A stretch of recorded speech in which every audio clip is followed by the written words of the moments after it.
the situation that you had in 76, where you're presumably the world's fastest swimmer. I mean, you proved that after the games, 20 days after the games, but your country tells you that you can't go to the Olympics. It must be really difficult to deal with at the time. And looking back, how were you able to deal with those circumstances? Brett, to be honest with you, I mean, it's one of these things that I think people deal with all the time. I think when they see circumstances, a set of circumstances that someone else has to deal with, they put their thoughts and their opinions and their feelings into that circumstance, and they come away with thinking that's what that person thinks, and that's how the person felt. And the reality is that it didn't bother me that much. I mean, I wasn't bent out of shape that I couldn't go to the Olympic Games. I mean, I knew for a long time growing up that it was not going to happen. And just, there was never going to be a kind of Hollywood fairy tale kind of thing to it. I just had always, from a very young age, because South Africa was barred from the Olympic Games from, I think, 64 on. So there was never an option there. So, when someone came along and said, there's a possibility, I said, well, yeah, great, fine. I'm all in if you can get me there. But I really didn't, and never did really hold any, feeling that please let it happen. I just was really about my task and my job. And, when I first arrived at Alabama, I sat down with Coach Gambril, we talked about the second year, the sum of the second year as being the year that I really wanted to put the push, and it dovetailed really well with the Olympic Games.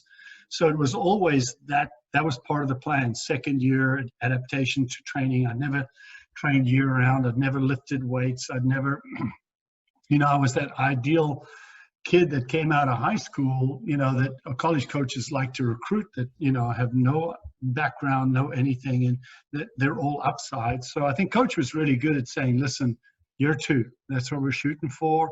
And I think it worked really well going in that direction. I mean, going after it that way. So, to be honest with you, I've said this many times over.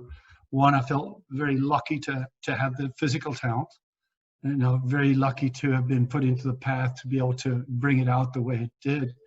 And then I said this, if you listen to the Let's Dive In, it was probably the first time that I talked about this. And what brought it out is I listened to an interview that Mel Stewart did with BJ Bedford. And I thought it was a great interview and a great discussion, because they're talking about these family circumstances and some of the embarrassments and some of the things that you have to deal with as family, and some of these things that are surround you as an athlete. But one of the things that was a takeaway from that discussion was that I realized then that most elite athletes, when they are extremely successful and they win, or they achieve, like I did achieve in setting a world record, most normal walking, talking people think of it as being this just wonderful exhilaration, uplifting, crazy, oh my God, you did it type of thing. And the reality is that it's just this like, oh my God, thank you, I was able to do it.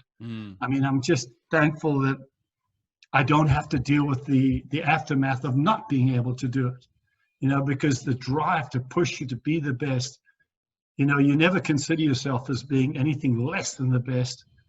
And you don't even want to consider the possibility of having to deal with the mental aspect. Okay, well, crap, I wanted to be the best, but I'm only like second or third or fourth. And well, so, that a lot of that was just the thankfulness of being able to achieve it. And I don't know if it makes sense. I'm sure you understand what I'm saying.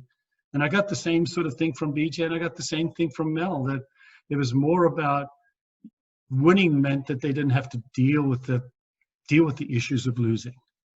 That's interesting. Yeah, that's really, really interesting. Fascinating, really, isn't it? It's that we think that way.